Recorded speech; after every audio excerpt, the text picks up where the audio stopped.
Sean bienvenidos a este nuevo encuentro virtual para los alumnos del tercer año de Educación Media General.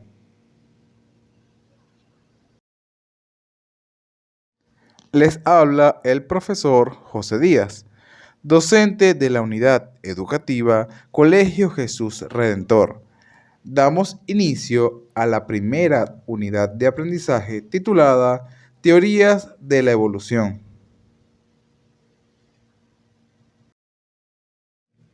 Durante esta primera unidad de aprendizaje titulada Teorías de la Evolución, veremos primeramente teoría fijista, seguida de la teoría de Lamarck, teoría de Darwin y por último teoría neodarwinista.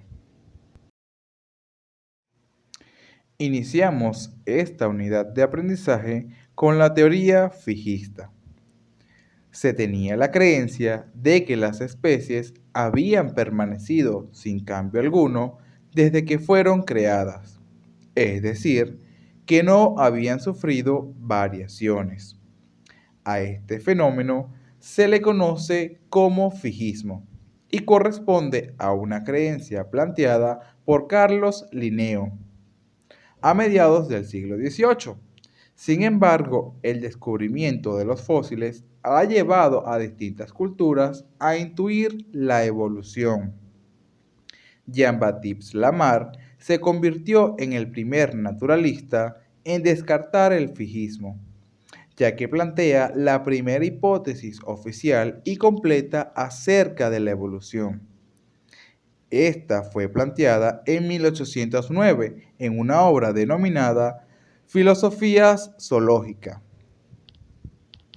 Lamarck plantea que los organismos luchan para mejorarse constantemente, así que de esta manera el esfuerzo que hacen los organismos para mejorar causará el desarrollo de las estructuras del cuerpo que más se utilizan. Por otro lado, las estructuras que menos se utilicen se van a degradar. Con base a esta idea, Lamarck plantea la teoría del uso y desuso. Y así, una vez que la estructura ha sido modificada por el uso y desuso, esta modificación se va a heredar a la descendencia. Esta idea es la base de la teoría de Lamarck y se conoce como el principio de la herencia de los caracteres adquiridos. Los ejemplos con los que Lamarck muestra su teoría son los siguientes. El primero de ellos consiste en el estiramiento del cuello de las jirafas, y esto es debido a que su alimento se encontraba cada vez en ramas más altas. El segundo ejemplo consiste en el desarrollo de cornamentas más grandes, así como los venados que se dan topes con la cabeza al momento de que los machos peleen por una hembra. Y el último ejemplo consiste en el desarrollo de patas membranosas en las aves acuáticas, ya que al momento de encontrarse en los lagos necesitan nadar y así de esta manera abren los dedos de las patas para poder impulsarse mejor. Por otro lado, el biólogo alemán August Weismann demostró en 1889 que la idea de Lamarck era incorrecta, y esto lo hizo mediante un experimento en el cual cortó la cola de cientos de ratones durante 22 generaciones. Y así, de esta forma, si la teoría de Lamarck fuera correcta, entonces los ratones nacerían con las colas cortas o bien sin cola. Sin embargo, los ratones de Weismann continuaban naciendo con la cola normal. Así, de esta manera, Weismann concluye que los cambios en el cuerpo durante la vida de un individuo no van a afectar a las células reproductivas y por lo tanto tampoco van a afectar a su descendencia. Actualmente se sabe que los rasgos que un individuo adquiere a lo largo de su vida no pueden ser heredados, ya que estos cambios ocurren en las células del cuerpo, mientras que los rasgos hereditarios van a ser transmitidos mediante los gametos. Sin embargo, la teoría de Lamarck tuvo una gran influencia en el siglo XIX y además en un joven nacido en 1809, Charles Darwin. Charles Darwin fue el fundador de la moderna teoría de la evolución, escrita por él en 1844 y publicada en 1859 en un libro conocido como El origen de las especies por la selección natural. La teoría de Darwin de la evolución por la selección natural está basada en cuatro conceptos centrales: la variación, la sobreproducción, la lucha por la existencia y la selección natural. La variación nos indica que todos los miembros de una especie son diferentes entre sí, aunque no sea fácil detectarlo en muchas especies. Estas diferencias no solamente se refieren a las características morfológicas, sino también se refieren a aspectos fisiológicos y de comportamiento. El segundo concepto corresponde a la sobreproducción y este establece que de cualquier especie nacen más individuos de los que pueden obtener su alimento y sobrevivir. Por lo tanto, como los organismos producen más descendientes de los que pueden sobrevivir, entonces se va a generar una lucha por la existencia. Esto significa una competencia por los recursos disponibles, tales como fuentes de alimento y territorio propio. Por lo tanto, se tendrá una selección natural, es decir, aquellos individuos de una población que tengan una característica en particular que le dé más probabilidades de sobrevivir en un ambiente dado. Es decir, aquellos que estén mejor adaptados serán seleccionados naturalmente sobre aquellos individuos que estén menos adaptados. Por lo tanto, estos individuos que sobreviven y se reproducen podrán pasar sus características a su descendencia.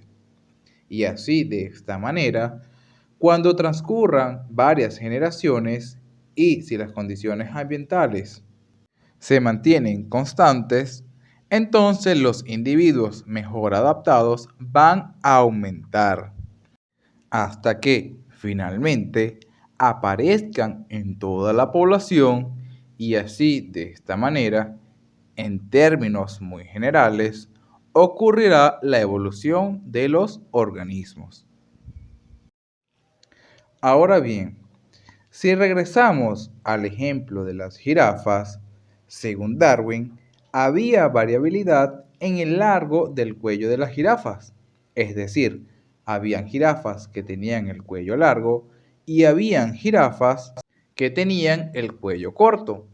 Y así, de esta manera, la naturaleza seleccionaba generación tras generación a las del cuello largo, ya que estas eran las mejor adaptadas y se podían alimentar.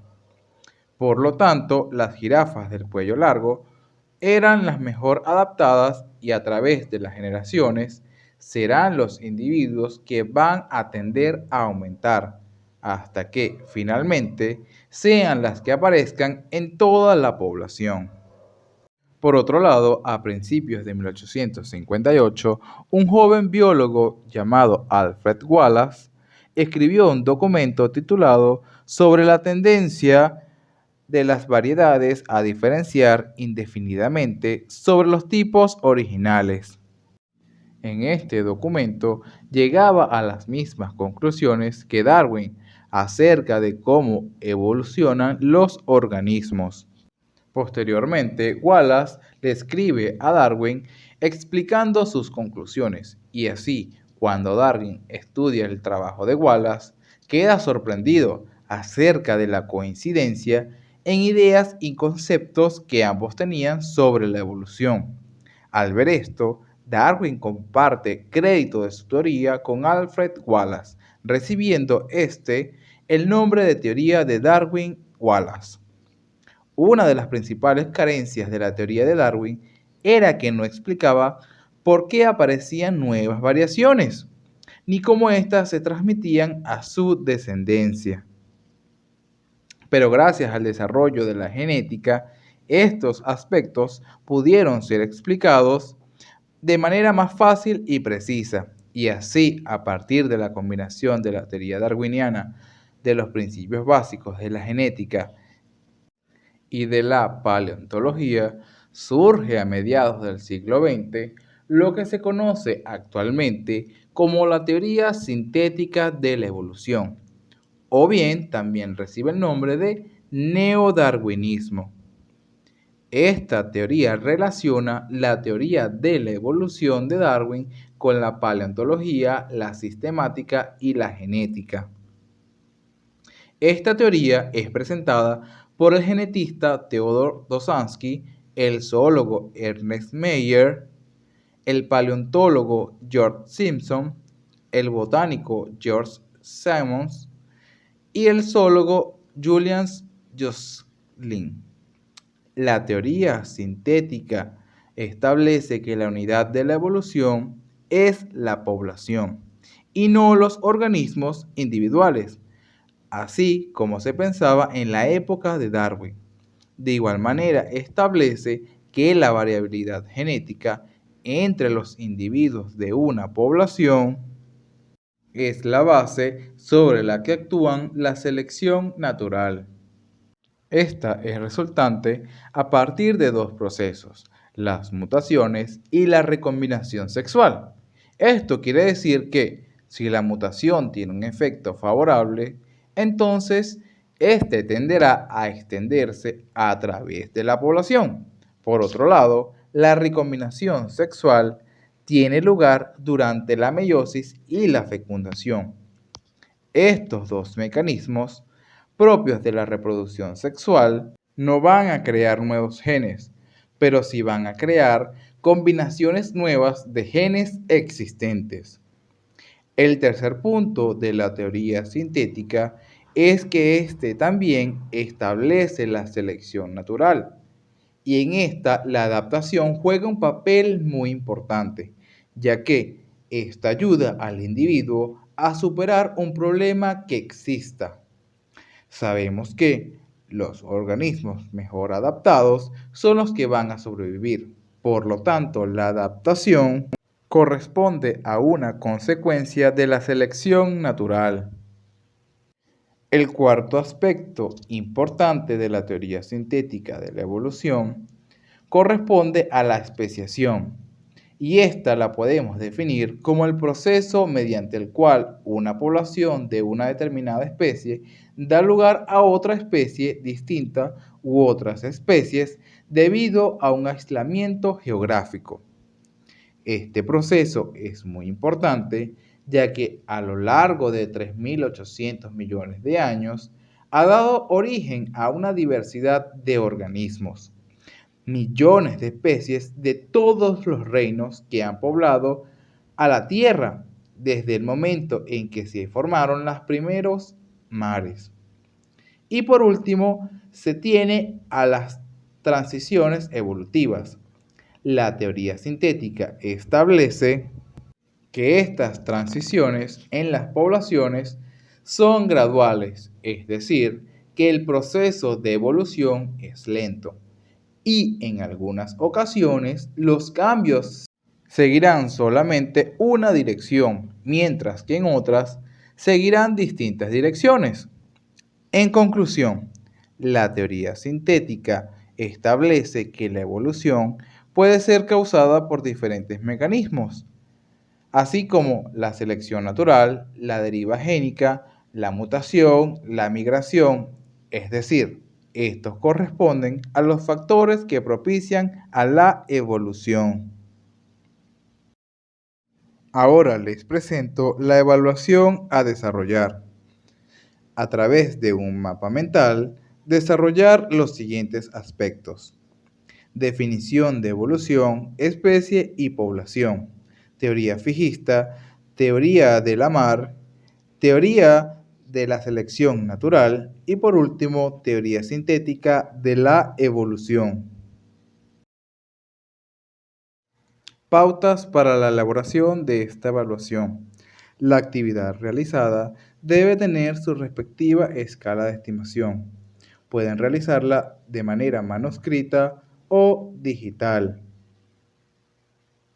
Pueden realizarlo en hoja de papel, de reciclaje, hoja blanca, de examen, de libreta o cualquiera que tengan disponible.